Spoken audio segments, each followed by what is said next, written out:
Welcome to the Post Shift Podcast, your raw look at the hospitality industry, brought to you by SHC. What is happening, Post Shifters? Welcome back to another episode of the Post Shift Podcast. Of course, I'm your host, Shawn Soole. I've mentioned this a couple of times in podcasts, and if you're listening or watching on YouTube or however you ingest my my podcast, have been a very, very lucky man already this year with some fantastic guests lined up. And like I literally, I can look at my whiteboard right here, and it has my top 10 people that I want to have on the podcast in 2025. And this gentleman is one of them, Simone Caporale from SIPS Barcelona. He's got a whole bunch of other stuff, but I'm just going to focus on SIPS Barcelona. So I start listing stuff. We'll run out of time that he doesn't really have to spend with me. So I want to introduce Simone Caporale from SIPS Barcelona. How are you, Simone? Hello, I'm very good. Thank you. How are you doing? Good, my friend. Good, my friend. You're a very, very busy man, I know. Well, we enjoy what we do and we get involved, you know. We definitely do. So give everybody your sort of like napkin pitch on how did you get in the industry and what have you done in your career? You want to know the truth? Yeah, I think I can handle the truth. When I was 14 years old with my friends, we broke into a property and we stole a motorbike. And some of my friends, they got caught the summer after because they were selling weed, things like that. And I was into the loop. I was into the telephone conversation, the messages and things like that. So the police raided them, and not me, but into the things. It was also filed this robbery and so on. So basically, my parents, they sent me to work in the summer in order for me to pay the lawyer, to pay the damage and so on. And I never looked back.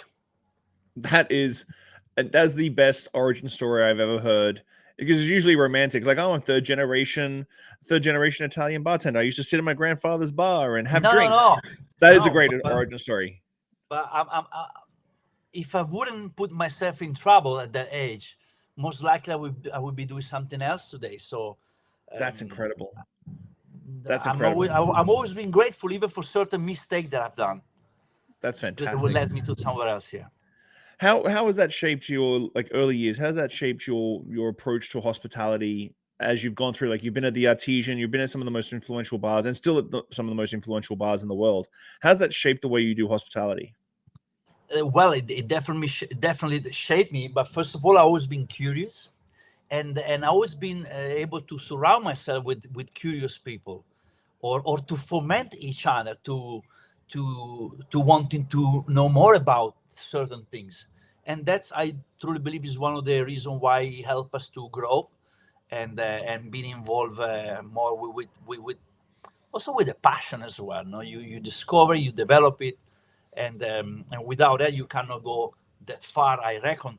But obviously with the experience throughout the year, that it will sum up and it will help you to go on. So how did this thing shape? Everything shapes you, in the good or in the bad. So that's why it's always very important to question yourself very often if you are still in the right place, if you're still learning, or perhaps it's best for you to explore something new. So this kind of a self-criticism that constantly question yourself: am I doing the right thing, or shall I move on? And that's the thing. Do you try and instill that into your team? Like, when it comes to that sort of self-criticism, that healthy self-criticism, do you instill that into your team to sort of build a well-rounded staff team? Well, I do, but everyone maybe has a different reason to be involved professionally in a certain job, and the level of interest or passion is slightly different. The level of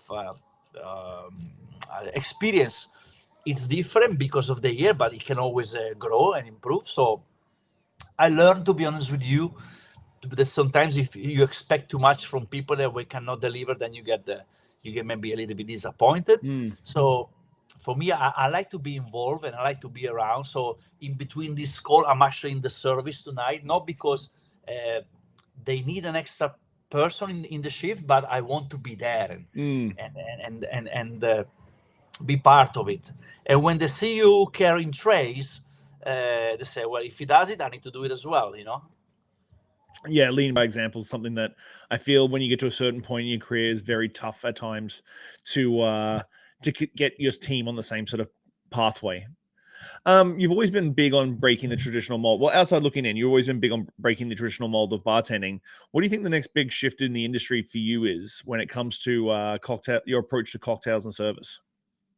Well, there's no specific starting point, but let's say I speak for on behalf of SIPS. Okay, Mm-hmm.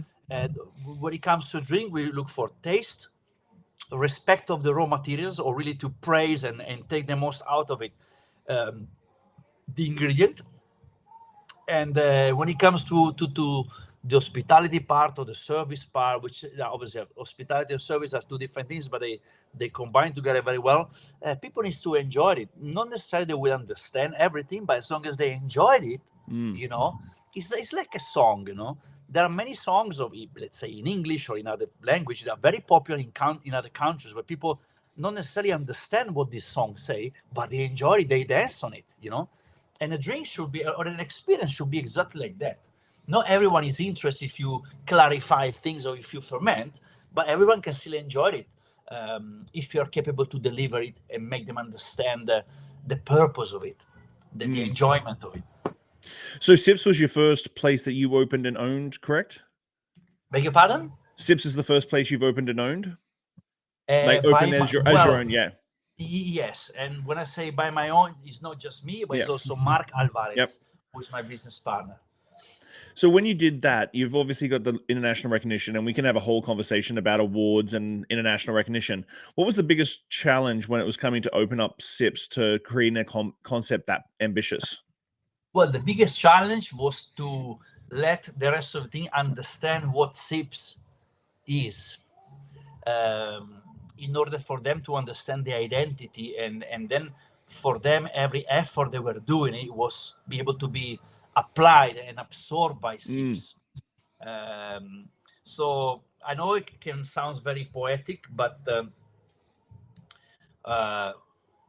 one of the other challenges is the fact that you are pushing 40 years old. The team is 25 years old, and but you gotta be there more than them in order for them to not to feel convinced and not obliged to row in the same direction. So as you've sort of reimagined the whole cocktail experience at Sips, and I've seen some other concepts pop up since Sips has come out with no bar counter, no traditional setup. How did you land on that idea? And when guests come in, do they Yeah. sort of do they know what you're going for, or is it something that needs to be like stepped through?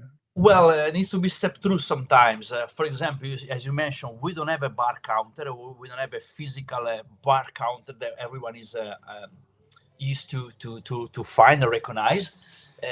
It's an open space where there's a center station where two bartenders work facing each other, and they expedite the drinks. So you can literally walk around the area where the team is making drinks. And now, when imagine the bar is full of people, there's a key outside, and some guests insist to get in, but there's no available space, and they say, "Well, can we just stay at the bar?" And then you need to say, "Well, we don't have a bar." So most of them think that you are taking the piss, and that's fun. But ultimately, by deleting the bar, let's say, we gain much more freedom in service, in attention to detail and execution of things at the table. Ultimately, the bar is also a barrier, you know, that can separate you making drinks from delivering the drinks to the table. So we realize that if you sometimes you want to be very creative, you don't have to add more, but you need to remove what's around you, and then you develop this sense of being able to have a plan B and a plan C with less. In fact, it's more easy. The simplicity becomes very difficult things today, you know. How would you classify your cocktails at Sips when it comes to there's the minimalist movement coming through? Obviously, there's the very experiential style of cocktails. Where does your sort of cocktail style sit for people who haven't been? Do you want me like to mention certain drinks, or Yeah, what you? let's do it.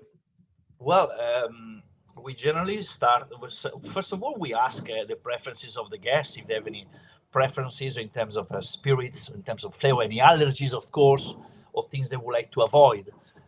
If somebody asks for a refreshing, easygoing drink, we can perhaps go through the iconic drinks. I mean, when I say iconic, seems like the place has been open for 30 years, which is not. But the signature drink, like the millfuls, which is the layers of very thin layers of ice with lemon leaves, is super elegant. Or the chromatic comes with pearls of different ice, and the crypta. But ultimately, there is we invest a lot in the dialogue between the guest and the person that take care of the table, the waiter or the waitress. And ultimately, you are a street bar. You're not a hotel bar, so you can still add that affordable luxury to the experience. So when it comes to the business of bars, because I think that sometimes the hard thing is you're a very high concept bar.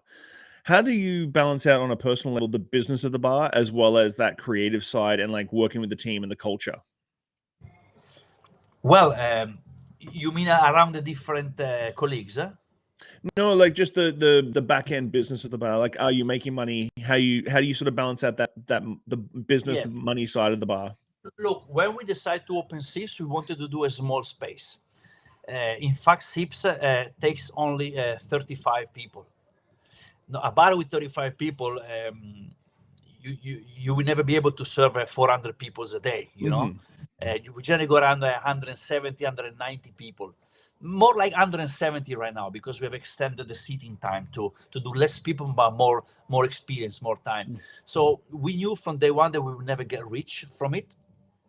And also considering the fact that the details we put on are very intense for a street bar. Consider that we go at least 15 times to each table during the drinking experience. The staff cost is quite high. It goes around to the 30%.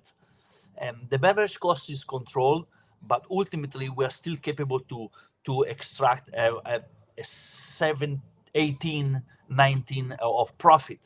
But again, we knew from day one that SIPS was not built or thought for us to retire soon and make a lot of money, but instead to use as a window to express our idea, to make people happy, and then eventually that would have been a starting point for side project, which is actually so. So So ultimately, you need to know why you want to open a bar, and if you want to do it just for money, or just to as a launching pad for other things. So Barcelona has become a ridiculously popular city in a very, very short amount of time. How have you seen SIPS shaping the future of the city's bar scene?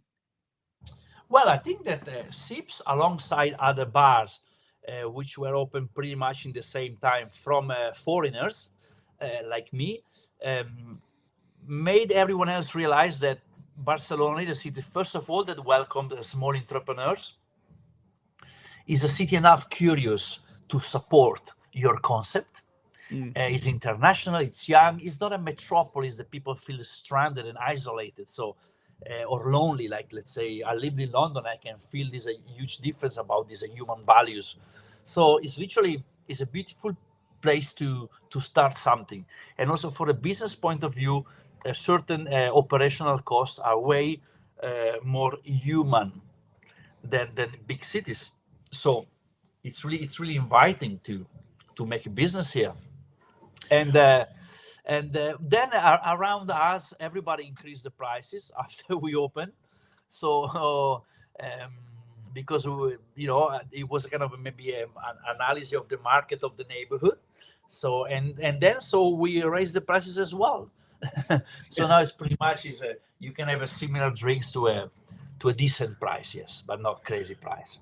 Was that the reason you chose Barcelona? Because you were based in London for a very long London, time. yeah, Yeah, and yeah. you're from Italy. But so what drew you to Barcelona in the first place? Yeah, it's a city that really foments your head to do something new, to be creative. You walk around, you see this building, the architecture, The strength of the gastronomy here, it's huge. It's huge.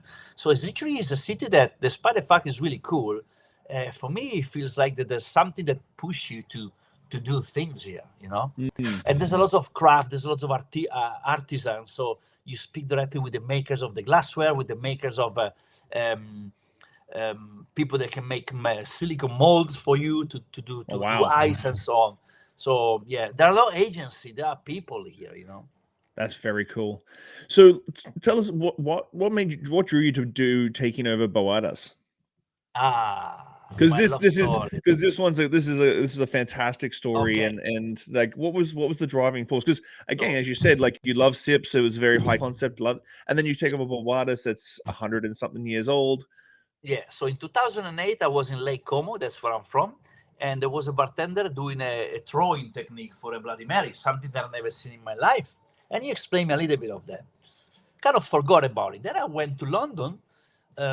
My first teacher, my first mentor, Esther Medina Cuesta, this bar lady, she was my boss, and she had a pin on the jacket. And I said, "What is this pin?" I said, "This is a pin from Boadas." I said, "What is Boadas?" It's a beautiful cocktail bar in Barcelona where they brought from Cuba the throwing technique, and she's the one that actually taught me to do the throwing. So she said, "Well, if you go to Barcelona for holidays, you must go to Boadas." Guess what? I went to Boadas, and I entered the Boadas, and I met was it 2010 actually. I met the daughter of the founder, Maria Dolores Boadas, and now she passed away a few years ago. And I had a few drinks from there, and I fell in love. And from that moment, there was a window in my heart that was always open about it. And then I met the owner after her, Geronimo. And 7 years ago, 7 years ago, we started this very romantic negotiation of love and hate. I want to sell it. I don't want to give it to nobody. But he said, the only person I want to give it's you eventually. But I didn't have the money back then. So, well, thank you. I need to wait. And if you want to wait for me, I'll be glad. And so he did. He waited. And 2 years ago, we acquired the majority of the business. Wow, that is a love story. He It is a waited love for you. story That's a love story. because How when we acquired the business, it was August during the holidays, so it was closed. And I used to go there at night, having the keys at the bar completely closed, and just in the middle, just looking at the wall and think. I didn't even touch nothing. I just was thinking. It was a meditation for me. It was beautiful. have you approached like not necessarily modernizing? How have you changed the way that Boaz runs to be a little bit more modern and like take it in and give it this Simone Caporale sort of like touch? Well, to be honest with you, my first things was not to put Simone Caporale touch or officially, I just want to Yep. be Boadas. First of all, we have to rescue certain values that very often they get lost in these iconic, not all of them, but in certain iconic places. So the respect of the raw material, bring back the real heritage of the classic drinks. Back then, they were made like a disaster. In fact, a very beautiful sentence from one of my mentors, Simon Difford. He said to me, before when I was going to Barcelona, I had to go to Boadas. Now when I go to Barcelona, I want to go to Boadas. And that things for me said it all. So basically, we have to reassess the certain raw materials, the quality of the product, the spirits, the standards, the specs, and the working space. And believe it or not, Boadas was opened in 1933, and for the first 89 years, Boadas never had hot water. So one of the first things I wanted is to put hot water for the hygiene purpose of the cleaning of the bar and Yep. so on. So literally the place, the only things that had modern was the Wi-Fi, but the rest technically was actually falling apart. It was about to collapse. Was getting rough. So we have to go through a huge continuous restoration of everything without closing down the bar, because we couldn't afford to close the bar. We have to still try to generate a little bit of money every day. So But you've I got can tell you that over the last 2 years, every penny has been made has been reinvested to that's every great. single details. That's fantastic. with you are would you class yourself as an entrepreneur? Because you've I got think more that than just SIPS and Boadas and every other thing. You got like liqueur brands and everything else. Like, would you class yourself as an entrepreneur? every bartender is an entrepreneur from the day one, because without you being aware, you are building your career, you are investing in yourself. Eventually, people will start to get to know your name, so you start to become a kind of a brand. Still being an employee, and then eventually you can put a little bit of effort in a side business, in a brand, in a consultancy, and so on, in royalties of things you developed. So yes, I am an entrepreneur, but I think that bartender's always been an entrepreneur, from day one. And very often we always want to validate our work or our effort. We comparing to each other, comparing ourselves to other people, what they do. But I think that ultimately you need to be happy with what you've done without necessarily compare, validate your work with other things. This is my honest advice about it, but this is what I think. For young bartenders looking at your career and looking at all the things, because I've admired you for many years, and everything you and Alex did at Artesian, I followed along with that because I think 2011 or 2010 for Tails, it was my bar here in Victoria against Artesian, which you guys won obviously because I'm in Victoria, BC, which has a city of 186,000 people. Yeah. For young bartenders looking at your career and dreaming of their own project, what's the one piece of advice they need to hear to get the project that they want to have? Yeah, be patient. Rome was not built in a day.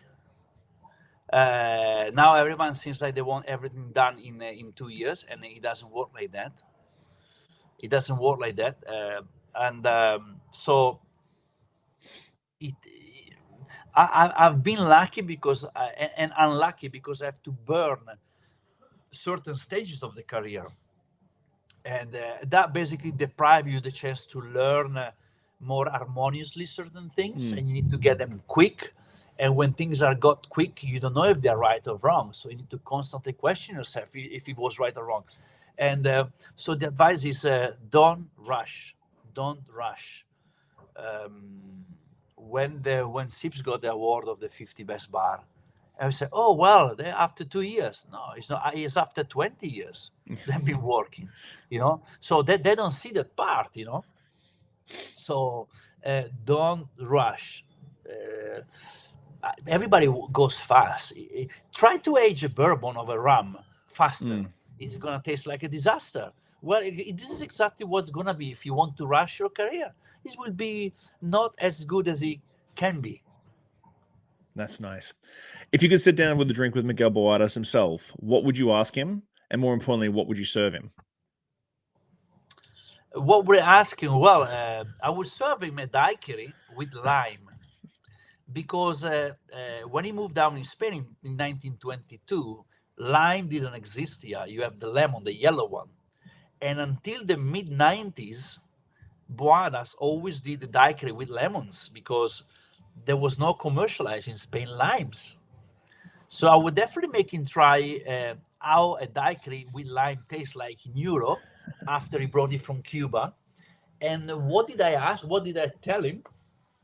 Well, I think I will ask him questions rather than tell him things, because he was an immigrant. He opened a bar just before the Civil War in Spain. He never changed his nationality to Spanish, so he always kept a Cuban passport. Therefore, during the Civil War, he was not obliged to join the army, and he kept the bar open during the Civil War, making cocktails. When the Second World War came, same things. A Cuban passport, exempt to join the army, kept the bar open while they were shooting at people in the main square, 100 meters from there. The only time in the history that Boadas was forced to close down was during COVID, but never during two global conflicts. Wow. Crazy, right? That's crazy. So he really understood how to read people. As soon as he opened the bar, he wrote on the, well, Barcelona is very famous to be Catalan, So best not to show the Spanish flag here. You always show the Cuban flag, which is, is not from Spain, it's not for local, so you are exempt. And he wrote on the wall, English spoken here. So here we speak English. 190 years ago. That was a visionary. I found some magazine from the 1930s where he was advertising cocktail catering service in houses for parties. Yeah. So 1931, even before you opened the bar. I have a few copies. Beautiful.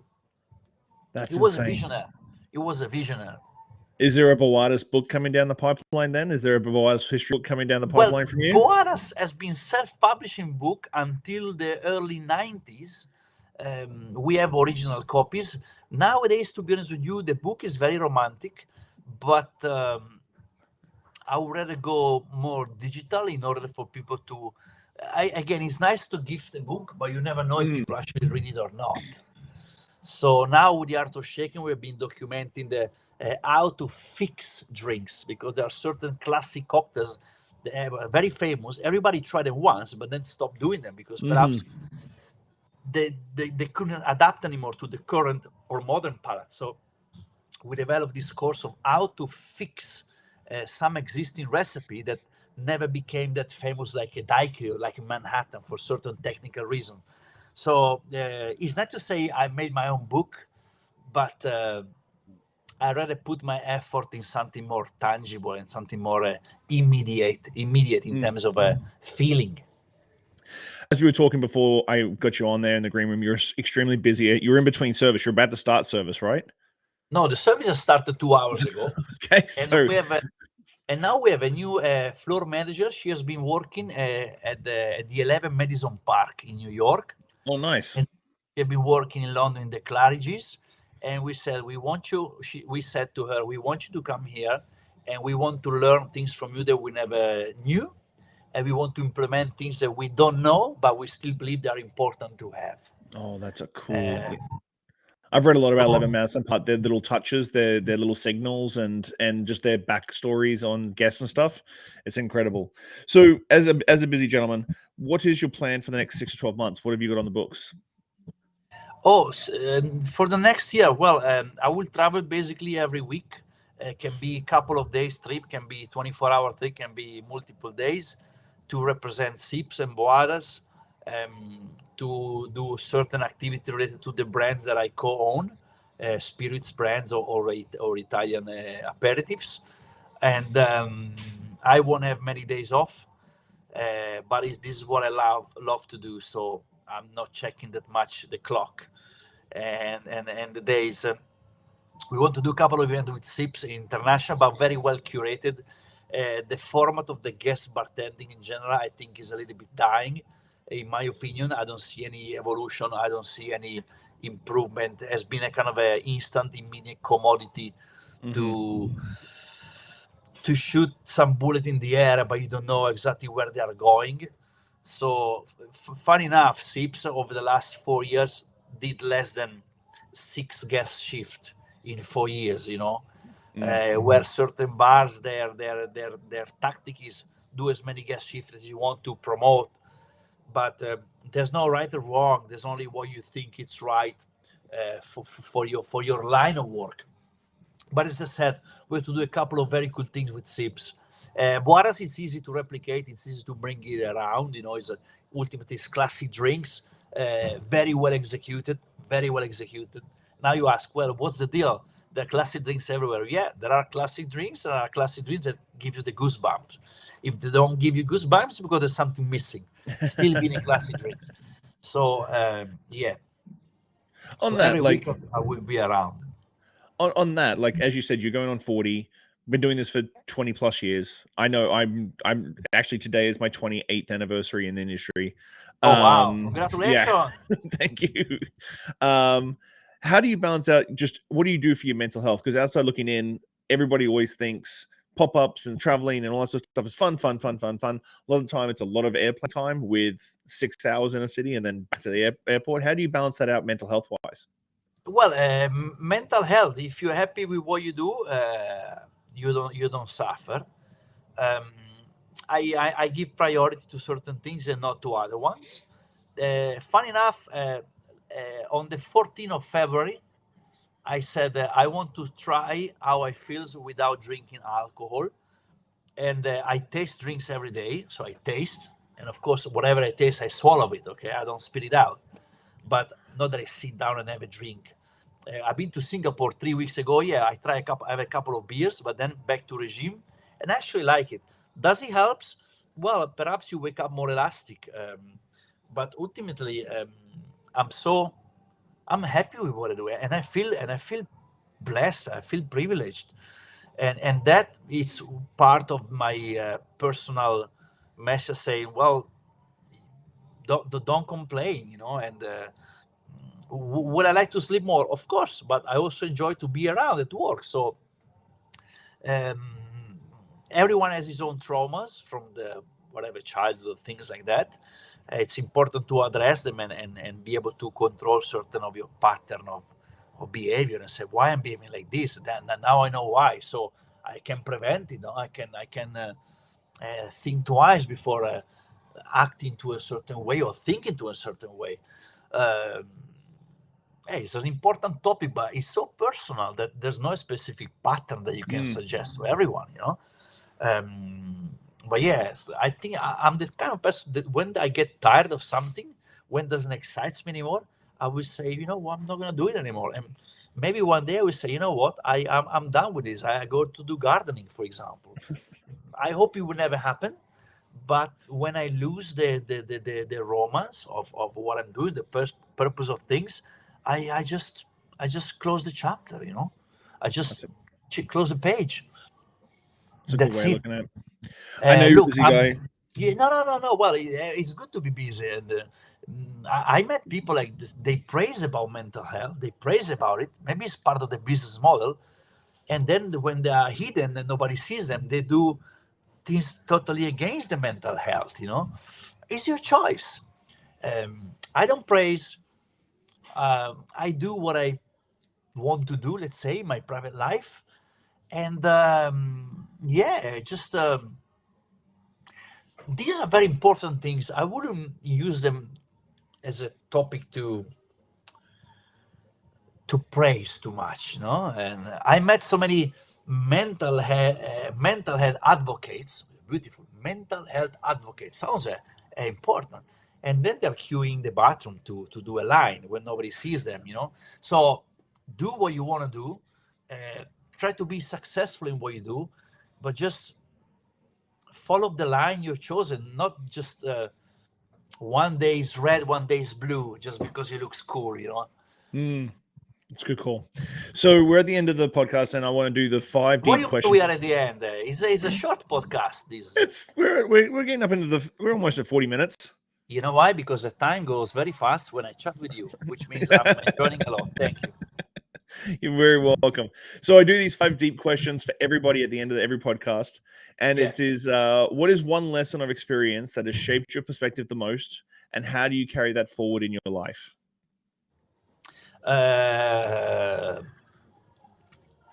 Always stay close to the people that you want to grow with them, and you think they have a potential to grow more, and then one day be independent, but you have a professional good memories with them. So it's important to keep them close to you and support them. If you could leave one lasting message or piece of wisdom for the world, what would it be and why? Drink water. Yeah, drink more water, and don't be nasty. There's so many evil people out there. Fucking piss me off. Looking Sometimes I back get on people queuing in the bar and say, just enjoy life. Why are you so miserable with the stuff? Just go and make love, go and spend money, enjoy, drink, but just enjoy life. Don't be, don't be nasty for no reason. looking back on your journey, what is something that you wish you understood earlier in life? Uh, for sure, take more care of my body in terms of sports or diet, and then hey, then we give always priority. Sometimes you prioritize things that in the long term say, well, I wish I could have paid more attention to this or to that, or to the private life and so on. So nobody teaches you how to live or how to be yourself,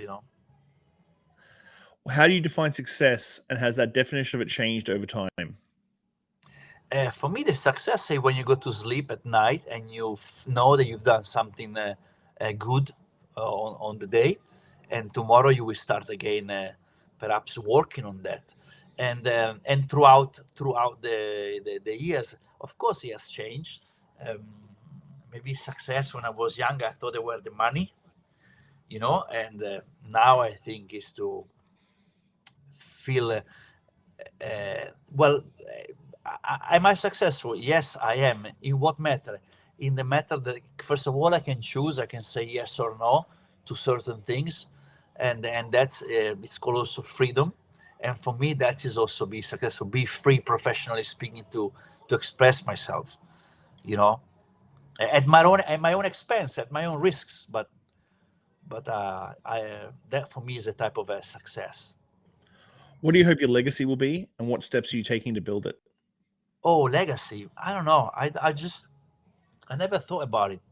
People forget very quickly about other people. So I don't. I never care about the legacy, to be honest with you. I never. This is something that I never also been obsessed about creating my own cocktails or making become a classic, things like that. Of course, it's nice. But certain things, I think those things happen because they were not planned. They just happen, So legacy, I like the present, I like what's happening now. And in fact, that's why we changed so many things. We did so many different things throughout our experience, that is for me is an instant legacy. Be happy now. That's nice. So I have a couple more questions now. Usually I tie it off, but I got a couple more questions. What has been your favorite city to go travel to that you've been surprised by? Oh, Lima in Peru, Rio de Janeiro. I love Sydney. I recently went to Africa for the first time, and I love Barcelona. London gave me everything, professionally speaking, and Moscow used to have a beautiful, beautiful bar concept a long while ago. Way before these latest political things. I'm talking about 10 years ago. There were beautiful concepts. Now most of them they've disappeared. But I see so many cool things around that unless you travel, you will never experience them. Is there a city you are excited to go to but you haven't gone to yet? I want to experience more Africa. But guess what? Now, with a friend of mine, which I'm not gonna tell who it is. He's a colleague, obviously, because it's not been released officially yet. But I'm opening a new cocktail bar in Hong Kong, so I will be there more often. That's incredible. Have you done a lot of places in Canada? No, I've been to Canada a couple of times, but just for a quick trip for work. Just for work. Well, good. When's the bar in Hong Kong open? If all goes well, by the end of May of mid-June, let's say June. That's close. Yeah. We already paid the rent, so it's better be close because we're already spending money on it. Wow, that's incredible, man. Thank you so much for your time. I know that you're in the middle of service, and I appreciate you carving out some time and sitting down with me. Looking forward to traveling and visiting your bars very, very soon to Barcelona later this year. Well, we bartenders are always in the middle of the service, so This is very true. Yeah, this is very true. I fly back to Vancouver tomorrow to work. So, but thank you so much for your time, man. I really, really appreciate you. You're most welcome. Thank you for contacting me for this. Thank you, sir. Chat to you soon. Ciao. Salute. Bye. Thanks for listening, Pose Shifters. Well, I hope you enjoyed that episode. I really enjoy sitting down with friends and peers and just chatting about the industry and getting down to the nuts and bolts of what's really going on out there. Make sure you like, subscribe, comment, everything on all the platforms. Just hit it up and I'll do my best to answer any queries or questions you have. I'll see you next week, guys. Bye.